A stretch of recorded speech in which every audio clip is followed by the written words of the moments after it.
That's right, today we're making the Flying Dutchman Burger. Let's get it. And the first thing we're gonna make is our sauce. Into a bowl, we're adding 1 cup of mayo, 1½ tablespoons of mustard, 1½ tablespoons of ketchup, 2 tablespoons of chopped dill pickle, although I'm just gonna use some relish, a few shakes of Tabasco sauce, now that's for a little bit of heat.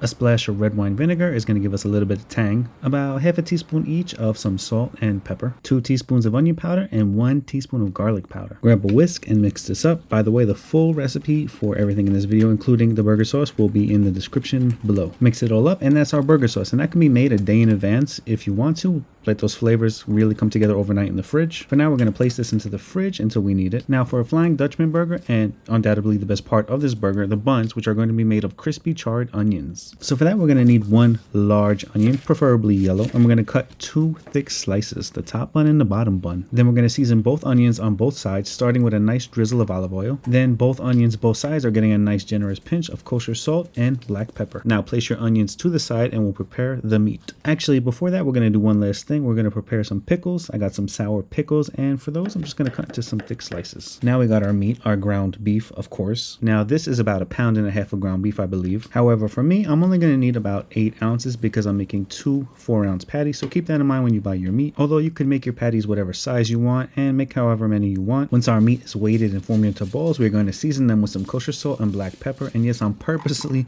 seasoning around them on top of the tray because we are going to roll those balls around and get them perfectly coated. We got to skillet over medium-high heat. As soon as you see that smoke, you know it's good to go. Now this pan's only big enough for 1 burger at a time, so I'm gonna work in batches. Burger bowl down, parchment paper over the top, and then we're really going to smush and press the hell out of that burger, get it nice and flat.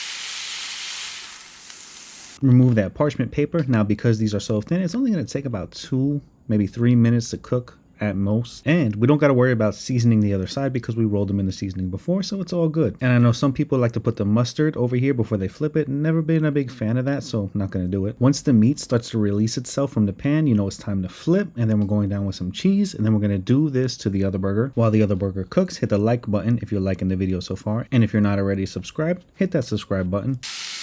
After our patties are done, in that same pan with all that beef fat, we're going to fry our onions. And let me just tell you, the smell of onions cooking in beef fat is just something that needs to be experienced because that is one of the best things I've ever smelled in my whole entire life. We're going to let these onions go for about 4 minutes. I mean, you really want a good char on them. And of course, maximum flavor, we're seasoning the other side of those onions as well. After about 4 minutes, flip those delicious smelling onions and let them go for about another 4 minutes on the other side. Our burger patties are done, onions are done. We're going to build this right in the pan. First thing going on, those 2 beautiful Smashburger patties with the cheese and a nice thick layer of that burger sauce right on the top. Next, a couple of those sour pickle slices, and by a couple I mean 3. We're topping it with our final crispy fried onion, and there you go, the Flying Dutchman burger, fun on a bun.